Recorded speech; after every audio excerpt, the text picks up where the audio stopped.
उत्तर प्रदेश देश का सबसे बड़ा प्रदेश और चुनावी सरगर्मियां भी उसी तरह बड़ी हैं।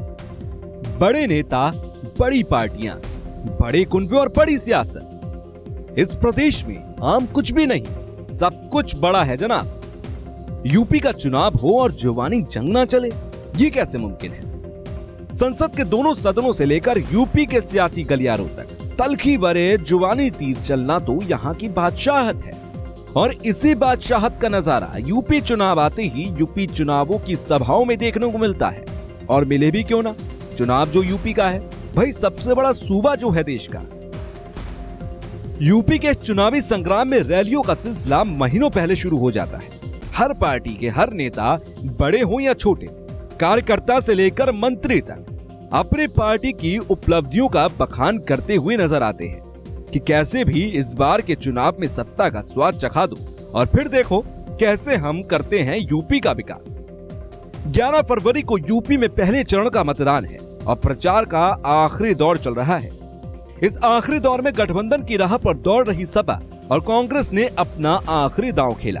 कांग्रेस के युवराज राहुल गांधी ने यूपी के अलीगढ़ में रैली की तो सीएम अखिलेश यादव मथुरा में जनसभा को संबोधित करने पहुंचे। उत्तर प्रदेश का जो किसान है, उत्तर प्रदेश का युवा है, उसके बारे में कांग्रेस पार्टी, समाजवादी का संगठन क्या करने वाली है, वो मैं आपको थोड़ा सा बताना चाहता हूं। युवा के सामने सबसे बड़ी मुश्किल रोजगार की है। रोजगार के बारे में मैं आपको थोड़ा सा बताऊंगा। मोदी जी ने कहा कि 2 करोड़ युवाओं को वो हर साल रोजगार दिलवाएंगे। क्या लगता है, हिंदुस्तान में 2 करोड़ युवाओं को रोजगार मिला? मोदी जी ने कहा कि 15 लाख रुपए हर व्यक्ति को वो बैंक अकाउंट में डाल के देंगे। यहां पे कोई है जिसको 15 लाख रुपए मिले? एक व्यक्ति तो होगा, एक व्यक्ति नहीं। मोदी जी ने कहा था चुनाव जीतने के बाद शायद पहली बार एक प्रधानमंत्री खड़ा होता है और कहता है, मित्रों, हिंदुस्तान गंदा है, इस देश को साफ करने की जरूरत है। और पहली बार हिंदुस्तान के प्रधानमंत्री ने पूरे हिंदुस्तान की जनता से कहा, झाड़ू उठाओ और सफाई करो। पूरे देश को झाड़ू पकड़ा दिया और कहा, भैया आप लोग सफाई करो। क्या हो गया देश साफ? स्वच्छ भारत हो गया। साइकिल और ट्रैक्टर का रिश्ता एक सा है, मजबूत है। जिस पे ट्रैक्टर होगा उस पर साइकिल भी होगी।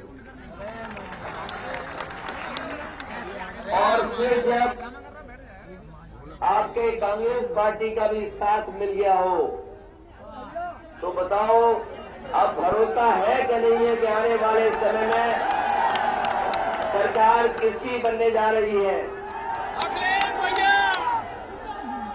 और हम तो छाता वाले लोगों से कह सकते हैं कि हमें तो बहुत ज्यादा प्यार नहीं मिला यहां से,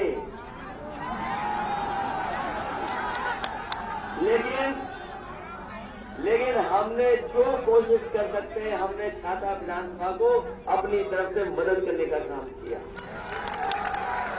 लेकिन इस चुनाव में प्यार और सम्मान दोनों दे दो और आपने टैंकर वाले प्रत्याशी को अच्छे वोटों से जिता देंगे।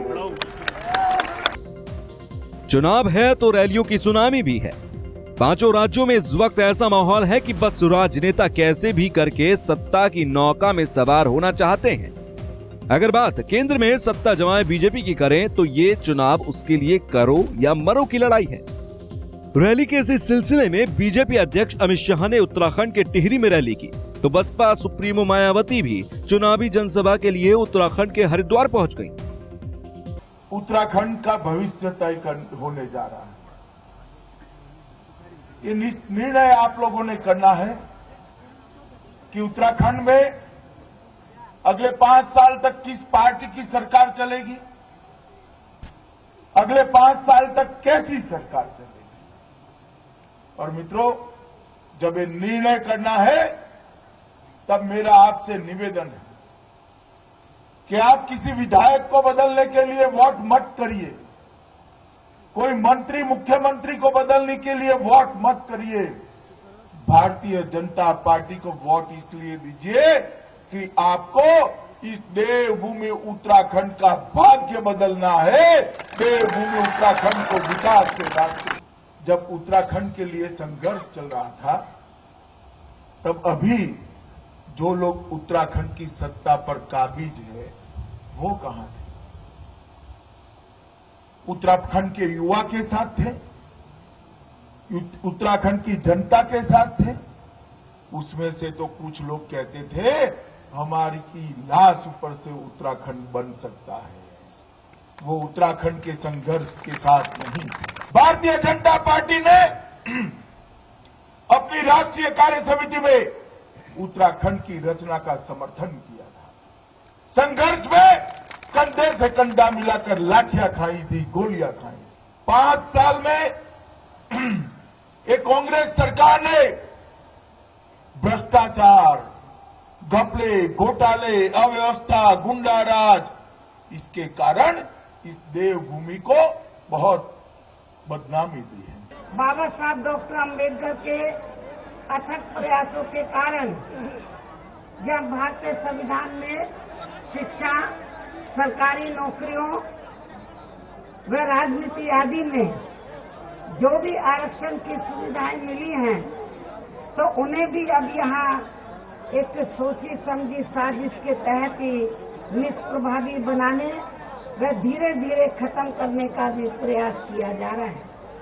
और इस बात का खास सबूत ये है कि केंद्र में रही कांग्रेस पार्टी की सरकार की तरह ही वर्तमान में चल रही बीजेपी की सरकार ने भी इन वर्गों का आरक्षण का कोटा अभी तक भी पूरा नहीं किया है।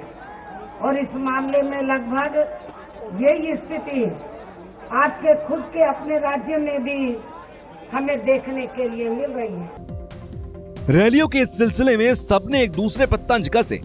राहुल ने बीजेपी के स्वच्छता पर ही सवाल खड़े किए तो अखिलेश ने कहा कि सभा की करनी और कथनी में अंतर नहीं। मायावती ने केंद्र पर आरक्षण की आड़ में उसे खत्म करने का आरोप मढ़ा तो अमित शाह ने कांग्रेस को भ्रष्टाचारी बता दिया।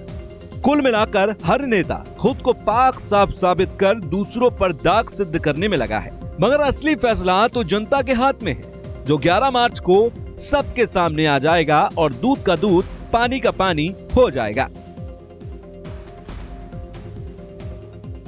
पराग गुप्ता के साथ ब्यूरो रिपोर्ट JK24/7 न्यूज।